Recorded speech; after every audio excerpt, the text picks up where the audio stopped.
ایک ہے ہیرا پھیری کام، ایک ہے میرے نبی کا بتایا ہوا کام، کرو انشاءاللہ نتیجہ دیکھو۔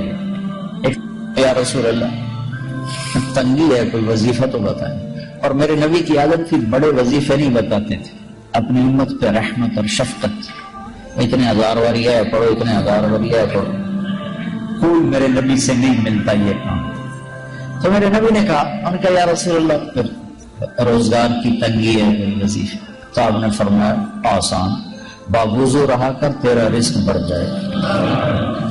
ادم علی الطہارہ یوسع علیک رزق، باوضو رہا کر اللہ رزق بڑھا دے گا۔ ابھی ایک لوٹے پانی اور کم بن گیا، باوضو رہو، یہ تو ہو ہی گا کہ اللہ رزق بڑھائے گا۔ چند باتیں اور سنو، جو باوضو رہتا ہے شیطان اس سے ڈرتا ہے، جو باوضو رہتا ہے اللہ اس سے محبت کرتا ہے، جو وضو کر کے سوتا ہے ایک فرشتہ ساری رات اس کے ساتھ ہوتا ہے، ساری رات۔ ایک دفعہ شیطان آیا ہمارے نبی کی خدمت، آ کے ملا، آپ نے کہا بھائی ایک بات تو بتا، تیرے دشمن کتنے ہیں؟ کہنے کا 15۔ آپ نے کہا کون کون؟ تو پہلے تو آپ ہی بیٹھے۔ پھر کہنے لگا ایک وہ مسلمان جو ہر وقت باوضو رہتا ہے وہ بھی میرا بڑا دشمن، اس سے بھی میری نہیں بنتی۔ یار کون ہے؟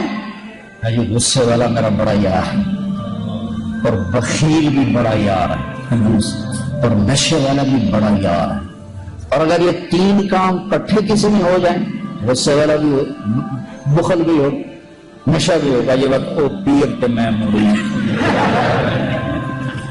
یہ اللہ کے نبی سے نہیں، یہ ایک اور عابد نے پوچھا تھا، بنی اسرائیل کے عابد نے شیطان سے کہ تیرے یار کون سے؟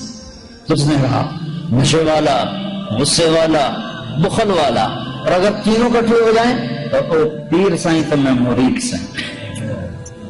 سخی بنو، نشے سے بچو، غصے سے بچو، والا، غصے والا، بخل والا، اور اگر تینوں کٹھے ہو جائیں تو او پیر سائیں تو میں مرید سائیں۔ سخی بنو، نشے سے بچو، غصے سے بچو،